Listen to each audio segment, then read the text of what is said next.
This is probably going to be my first legitimately controversial video.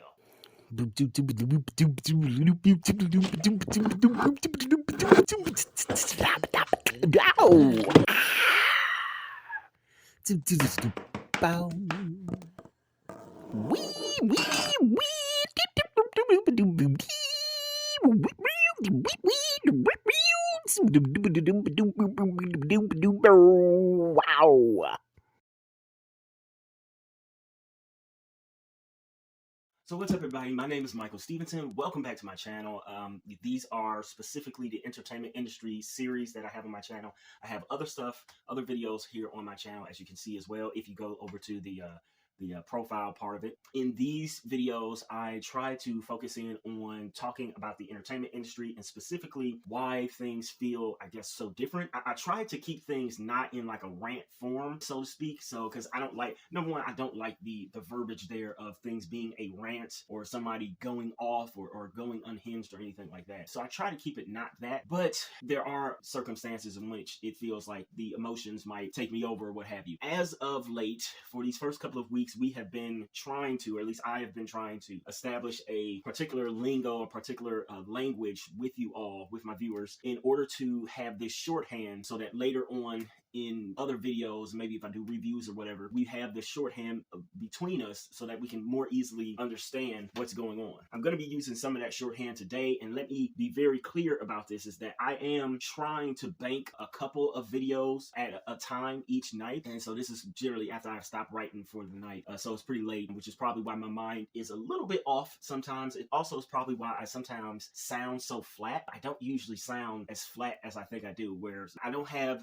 the same kind of emphasis that I would normally have on my words, but here we are. So the language that I'm going to use tonight, the video that I'm going to be referencing, I'm most likely going to film after this one. So I hope that I can remember that which video I filmed first, so that when I reference this, you guys actually get the reference because you will have been able to see that video. So I'm trying to go in sequential order here, but just know that I will mention that video just in case it is out of order and you want to go see it. Tonight, we are going to be talking about a huge topic.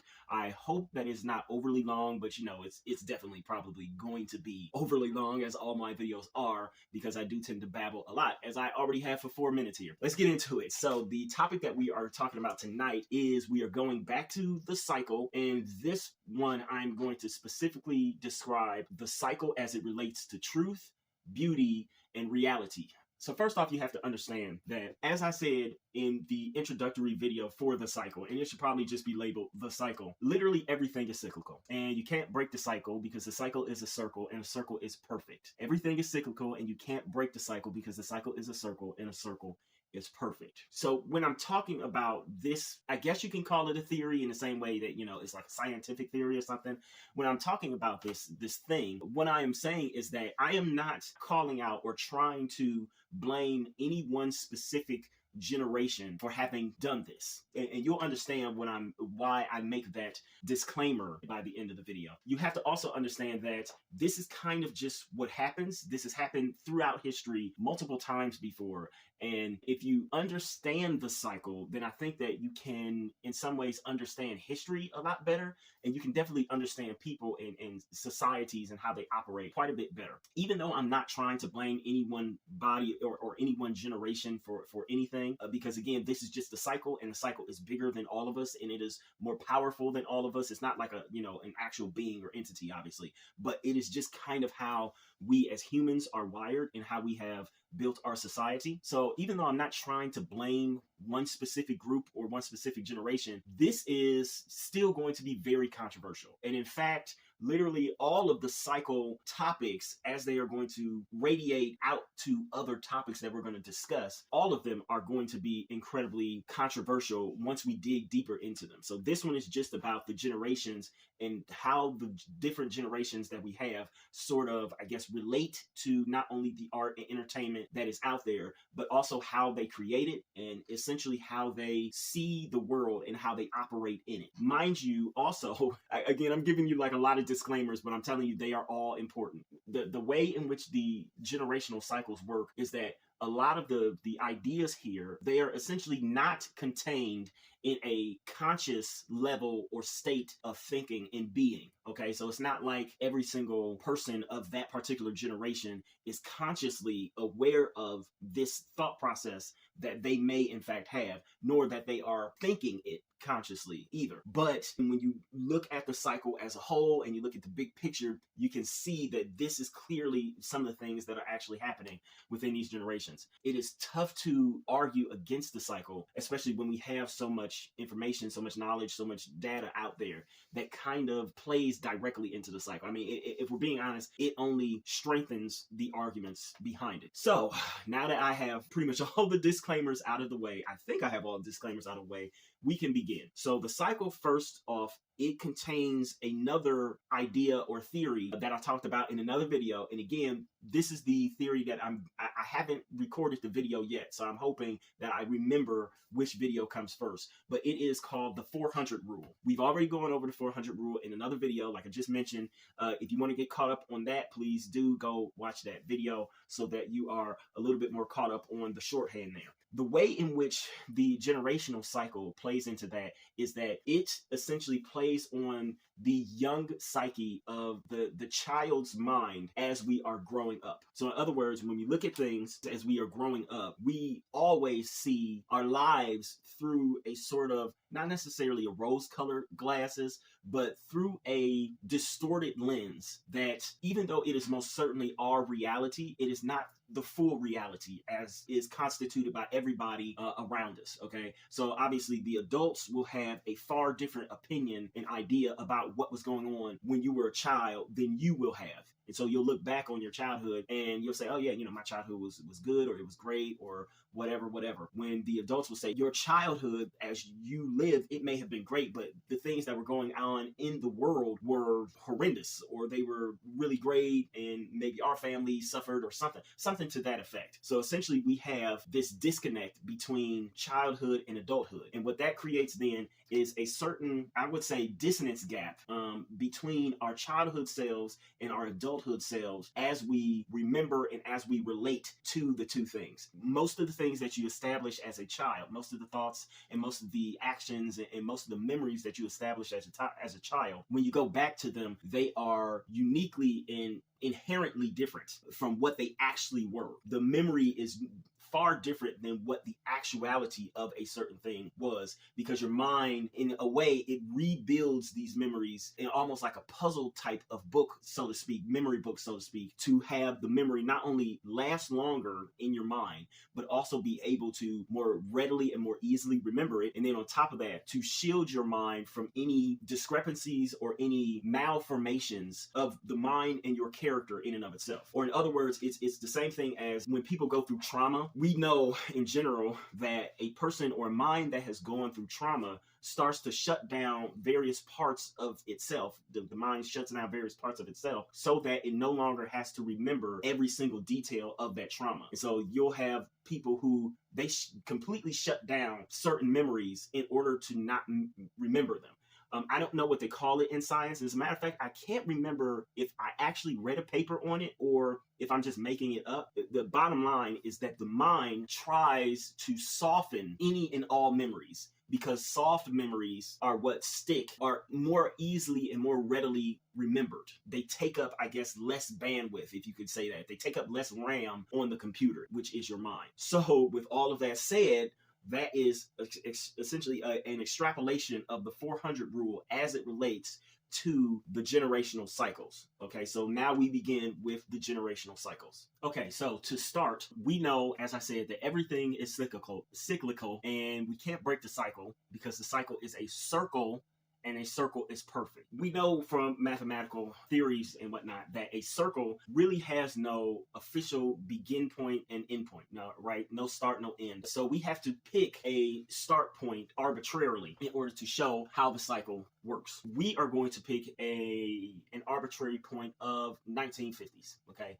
And we're going to do that because of the fact that we currently have pretty much all of the generations from 1950 all the way to now. We can see all of the generations at once. We hear it all the time. You especially hear it in politics, but you also hear it in things like the gender wars that we currently have with the dating and all that stuff. You hear it on TV a lot. You hear it in certain films and television. The idea is that, oh man, either a group is trying to send us back to the 1950s or 1960s, or that things aren't the way that they used to be. There's even a Red Bull commercial out right now in which a whole bunch of birds, they just they parrot each other about how things aren't the way that they used to be. We have heard the 1950s argument, so to speak, for a very long time. I even mentioned this in my book, The Provocateur, which, as a side note, the book, The Provocateur, is one of the only books that I am completely not proud of in any way, shape, or form. I was forced to write it. That's a long story, and I'm not going to get into it right now. So back to the actual topic. We hear about this whole 1950s thing, and we specifically hear about the way in which baby boomers were raised.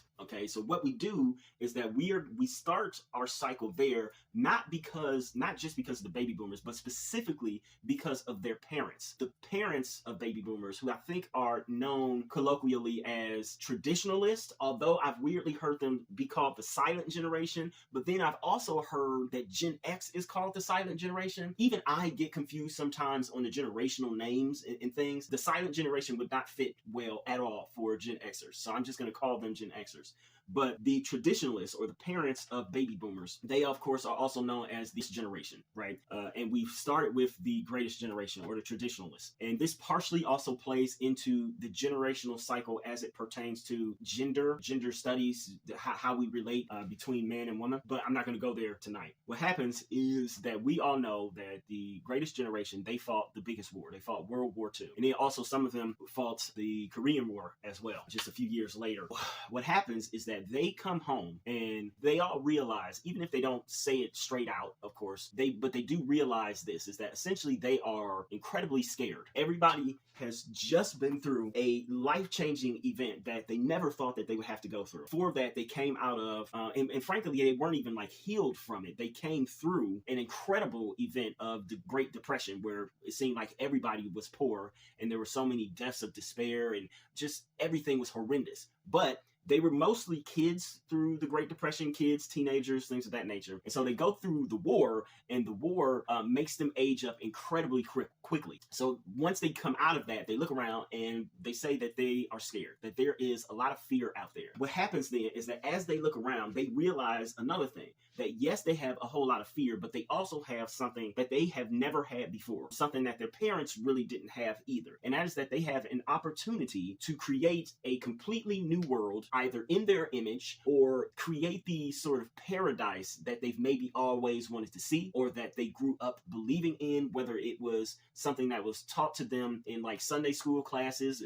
in religious classes, or in religious texts, or if it is just something that they themselves came up with, etc., etc. So as a generation, what happens is that they start to create a world that is, for the most part, and this is when the controversy is going to start here now, they create a world that is essentially based predominantly on lies. It is a world that is incredibly fake, mainly because it is a world that up until now, up until then, it had never existed. The world as what they created had never quite existed before. You have to understand, they have new technology that it's so new and so brand new that they kind of don't know what to do with it. They have things like new roads. This is not just in the West, but it is literally all across the world. They have to spend a lot of money, way more money than pretty much any country singularly or collectively has had to spend. They spend a ton of money, and thusly they have to create a lot of money that was never there before. They then also have to remold society and all the social norms and things of that nature. They have to remold all of those things to fit what they want to be the new mode in this new sort of paradise kind of living.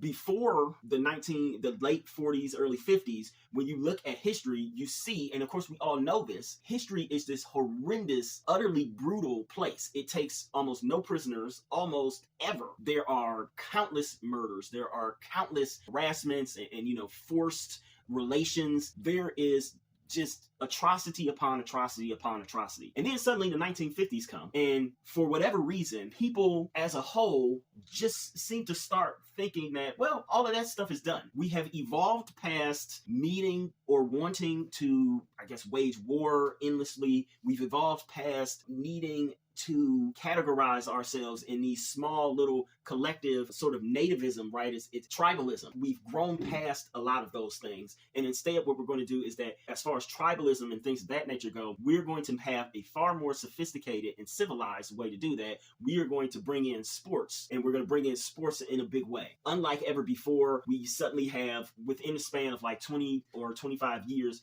we have basketball becomes a big thing, football becomes a big thing, and of course, baseball reaches the next level. It was already a big game, but now it's become this next level huge thing. And we feel as if we can get all of our tribalism and frustrations as far as that goes, rooting for or rooting against an enemy and for a hero. We feel like we can get all of that out then. We also have other social things that we try to mold. So we say that, well, women should be at home. They shouldn't be in the workplace. Kids should be seen, not heard, but they should also be able to have a certain level of freedom to play and actually be kids, actually be children, as opposed to working, which is something that kids often, everybody worked before, but kids definitely worked a crap ton before then. We changed education systems. We changed literally everything in order to create this world for their children to grow up in that is far different from what they grew up in. We now have a ton of social programs, social nets that can catch people who may fall into poverty, but we also create a very tight box around society. In that box, of course, we get all the niceness, we get all the niceties, we get all the rainbow lollipops, as the song goes. We get all of the saccharine, sweet things that we think of when we think of the 1950s. The Dick Van Dyke-ish husband who falls over the ottoman as he enters the door. The sweet housewife who's always laughing or who's always there to help her husband understand more things about the world, and she's always forgiving. The Leave It to Beaver kind of children who are always well behaved, and when they step out of line, it's really only to, I guess, foster a lesson. They get into trouble, but not too much trouble. So baby boomers then grow up in this world.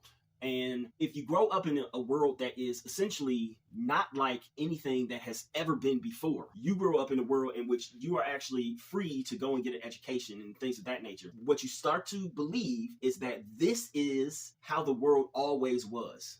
Or at the very least, you believe that this must be the baseline for how the world should be going forward. As a child, you say, well, you look around and you think, yeah, my childhood was good. It was great. Especially if you are part of a majority class, or in other words, if you're white. If you are white and you're looking around in the 1950s, you're saying, this is the most fantastic thing ever. It's just the most fantastic thing ever. There's no problems here. And even today, when you look back on your childhood, it seems to be that there were far less problems in the world then. But of course, we know that that's not actually reality, but it is how you perceive it, because the world was made to be fake to begin with. And therein starts the problems. Because as baby boomers then grow up, they realize something. And this is where the cycle truly starts. The cycle of truth, beauty, and reality. What they realize is that as they grow up, they simply make a statement. I want you guys to know this because it goes from statements to questions to declarations. Okay. So baby boomers, as they grow up, as they hit their teenage years, their late teenage years, their early 20s, they look around the world and they realize this is not real. This is fake. This is not true.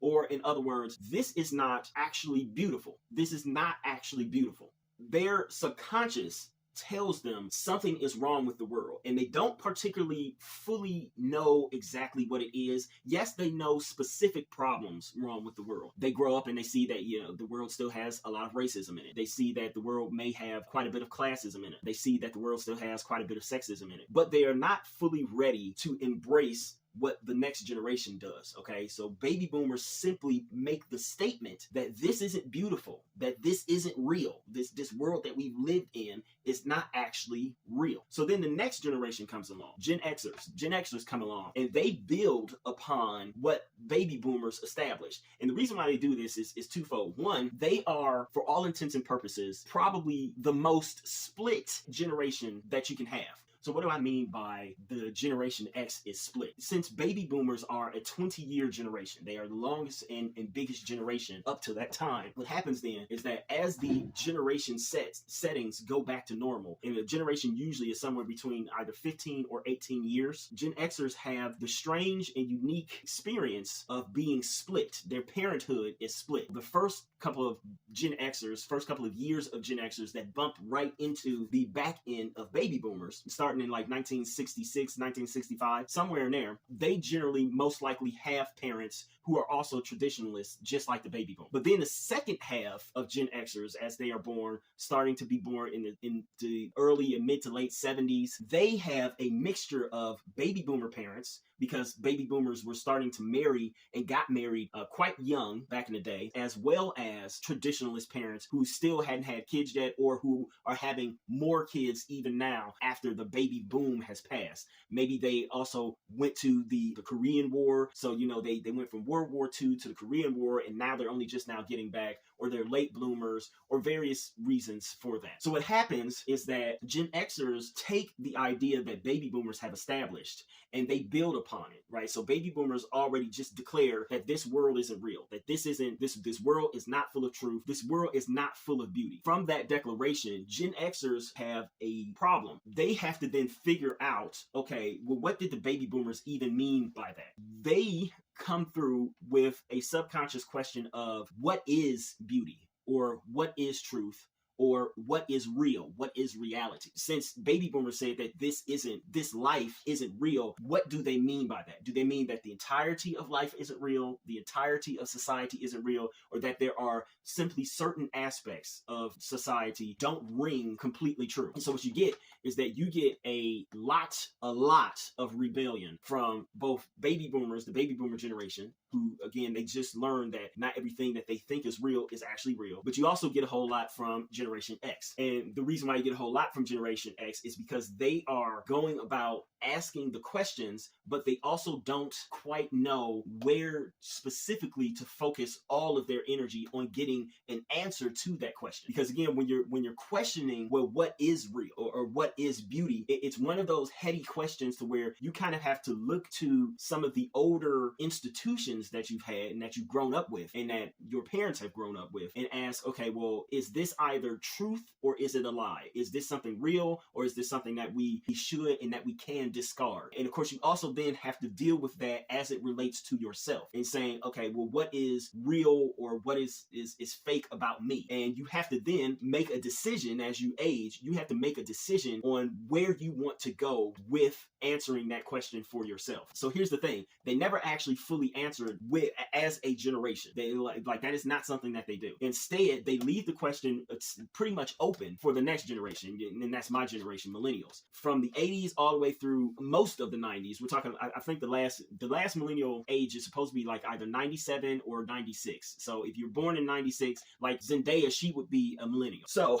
this generation, they see what the baby boomers have done. And weirdly enough, they also fall into this strange thing to where a lot of their parents are also baby boomers. And the strangest thing too is that their parents are generally late born baby boomers who then saw what the early baby boomers were doing. And what a lot of the early baby boomers were doing is that they would get married young, oftentimes have kids young, only to then end up divorcing as well. So a lot of the late stage baby boomers, they either married young, or some of them shunned marriage completely and became like, single parents, single moms, single dads. That became a huge thing. So you have a lot of millennials born to baby boomers, but then you also have quite a few millennials born to Gen Xers as well. Again, where baby boomers said, this isn't reality, or this isn't beautiful, or this at least isn't wholly beautiful. And of course, Gen Xers then came and said, what is beauty? Millennials take both of those questions. Millennials take the first thing, the statement, and then they take the second thing, the question. And since they have no answer, since there is no answer presented to them, they then refine the question even more and ask, does beauty exist? Or in other words, does reality or does truth even exist in this world? Because of the fact that, again, so much stuff is being presented presented to them that the previous generations say is not fully real. But then on top of that, they themselves start to grow up in a society, especially with the technology. And it's like I said in the original cycle, I believe it was the original cycle video, nothing really changes but technology, okay? So people and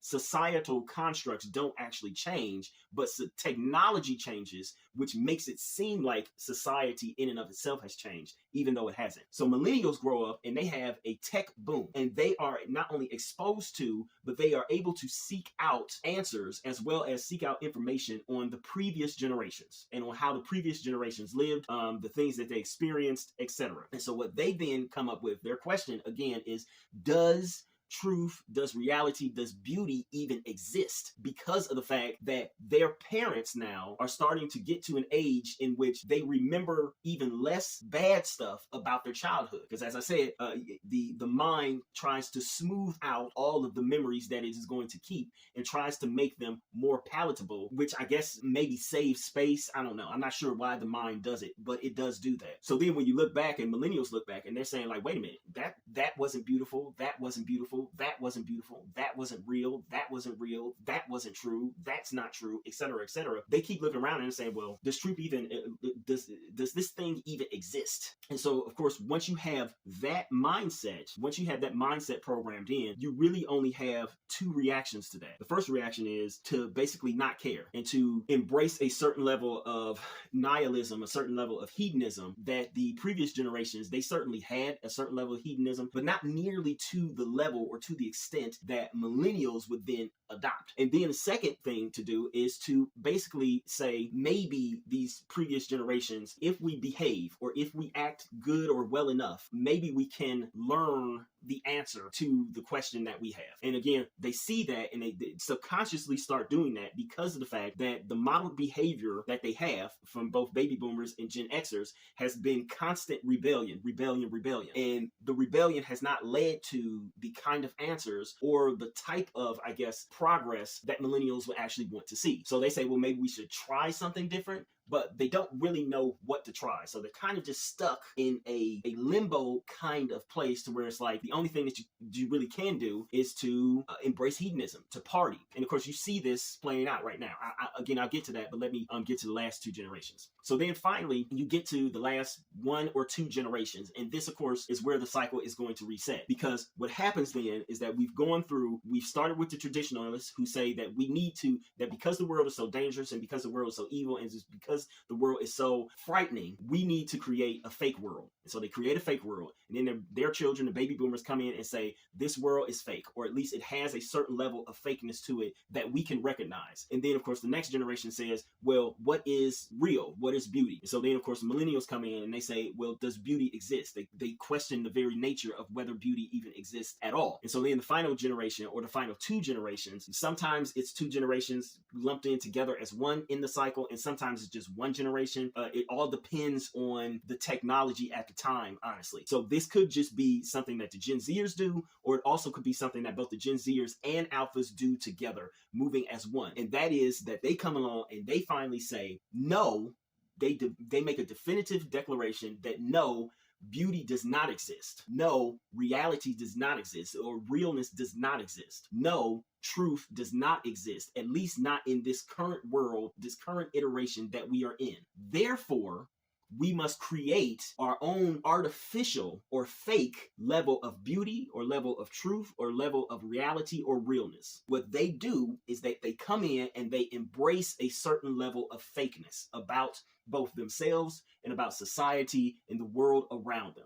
So it doesn't matter then what the facts actually are. They don't really care about the facts. What they're going to do is that they're going to imprint and impress upon each other as well as the world around them whatever it is that they want the world to be. They are making an artificial beauty. Mind you that just because baby boomers started on this trend of saying that something was fake or artificial or not real or not beautiful, that did not mean that there wasn't actual, genuine, real beauty or truth in the world. That is not what it meant. It meant that, again, the majority or even maybe a 50-50 split of what they were seeing was not something that they thought was real. But again, by the end generation, or by the end generation, which then constitutes a reset of the cycle, of the circle. By that generation, they are saying that they are essentially going to completely and totally ignore authenticity that does actually exist in the world, mainly because it is either too difficult to get to, too hard to understand, or its beauty or its truth has been so obscured or so taken to, it has been so abused and so used and utilized in a way that it no longer seems like it is beauty. And so this is what you get. So then let me tell you some of the characteristics of this. Here's one thing that you have to know. Not only are they embracing the fakeness, okay, they're embracing a certain level of inauthenticity, of artificiality, specifically because, again, it's part of the cycle. And like I said at the beginning of this video, I am not blaming any one specific generation or era of people for doing this. This is just part of the cycle. You cannot beat it. One thing that you have to learn too, or that you have to understand too,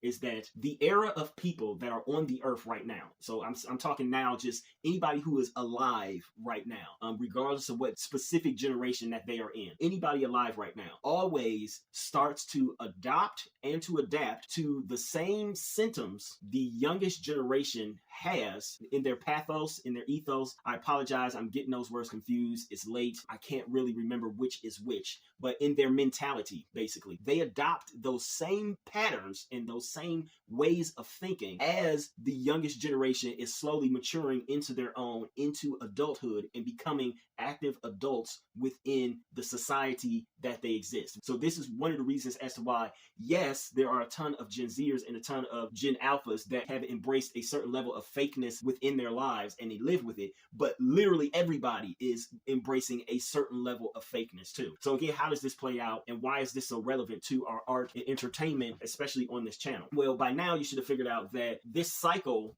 because it is inescapable, it directly affects how we perceive the world around us, like almost completely. One of the best examples, honestly, is the difference between Gen Xers and even some later born baby boomers and the criticism that they lob at millennials, and specifically millennials music. You can go online right now.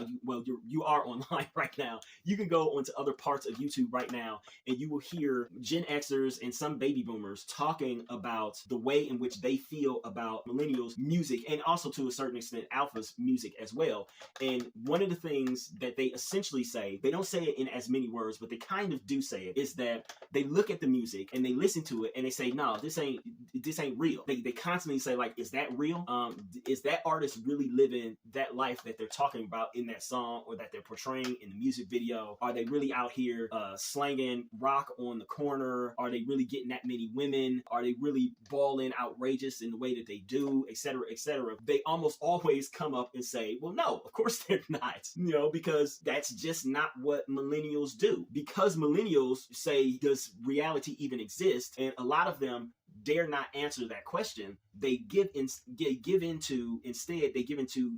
nihilism and hedonism, so that nothing essentially really matters. And so again, you can see this in a lot of the music as well, to where we have had for like the last 15 years, even longer than that, most of our millennial artists, especially our biggest ones, really do not write or have the same kind of music that artists of the previous generation had. You look at Gen Xers and you look at baby boomers even, they had far more political songs, far more songs of protest, far more songs that tell stories of, in some ways, social issues. Again, I'm thinking of like Tupac's Brenda's Got a Baby. I'm thinking of, God, what is his name? I just had his name, y'all. I can't even remember his name, but like how far must a man walk before you can call him a man? I know some of y'all know the artist. I just had his name. I can't even remember his name right now. But you take those and instead you replace them with stuff of like Drake or Taylor Swift creating party songs or songs about how they're sad that a relationship broke up and what they want to do with the next relationship. It is a completely different level of artistry. And so of course you first think, well, every generation has had party songs. Disco was a 70s and even an 80s thing. It transformed in the 80s. The big difference here is that the majority of millennials songs seem to be about partying or about bragging about things that we either don't do, that we don't have, or that are very nihilistic. The taking of drugs and and illicit drugs specifically, but all sorts of medications and things of that nature. It's in a way, it's like they're trying to destroy themselves because nothing actually matters, right? Because does beauty exist? You know, and then of course alphas come along and they say that no, beauty doesn't exist. So all of their songs are incredibly fake as well. Like, but then you look at them and you look at some of the other things that they do. The fact that there's so many TikToks, social media. This new generation has, of course, grown up with not just technology that the millennials have, but with a warped type of social media that is so pervasive and is such a big part of their lives that it's hard not to be fake on it. It is incredibly difficult not to be fake. So what you get is that you have 13, 14, 15-year-olds who already know not only like what their best angles are in photos, but they know how to look sexy or appealing. They know how to control their narrative, which is a strange thing. They know how to even put a narrative together. Again, I myself had to, like, I'm very new to TikTok and to YouTube, and I myself had to go through and rewatch some of the TikToks and note some of the differences. And honestly, if you're studying this, you can note some of the differences here and see, not always, but you can sometimes see the difference between how older people like millennials, how they will post a video versus how Gen Z or Alpha will post a video. With Gen Z and with Alpha, there's oftentimes a lot of different cuts. I compare it weirdly enough to like the movie conversations, right? You will be watching a TikTok video and somebody young will be doing either a dance or they'll be talking straight to the camera, and then it'll just cut to like a completely different location somewhere, and they're doing the same thing. They're having basically the same exact conversation, but you're like, oh wait a minute, how did did they stop in the middle of the conversation, walk somewhere far away, and then start the conversation again? There's just a lot of strange stuff there. Gen Zers, even though everybody has gone on this shtick of we're going to try to be real and authentic online, the very nature of the fact that you have to first make sure that you grab your phone and then make sure that you have enough light and make sure that people can hear you. You weirdly enough have to set up a shot, which is in and of itself rather fake, just so you can show how real and authentic you are online. You don't even have to, and I'm not going to, because listen,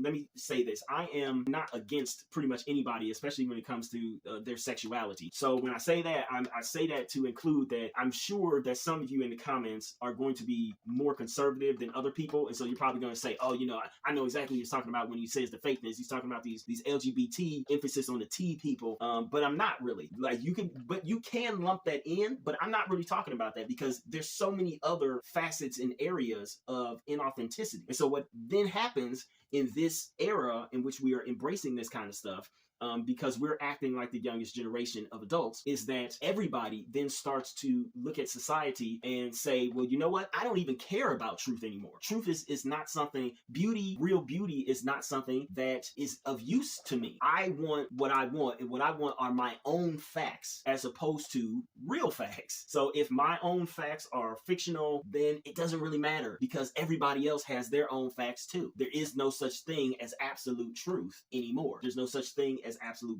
beauty anymore. There's only what we can create. And I think therein is where I might want to end the video for now, because when you look at it, this is definitely going to come up again in how we relate to reality, to truth, and to beauty. And it's specifically going to come up with, I have some interesting criticisms about baby boomers and about Gen Xers specifically, and about how they are infecting in some ways the entertainment industry. Because here's a hot take. If we look at it, a lot of the reasons as to why we don't have films that are as impactful as we should is because, and a lot of people will say it's because of baby boomers, right? It's actually because of Gen Xers. And I hate to say that because I hate to throw them under the bus because they already feel a certain way, which we will get to that as well when we talk about the ethos and the pathos as it relates to hero mentality, or how each generation sees themselves individually, okay? So this is just more so based on how they think, even though it's a subconscious thing that they operate on. This is just how they think. Next, we're going to talk about how they actually act and interact. And I promise you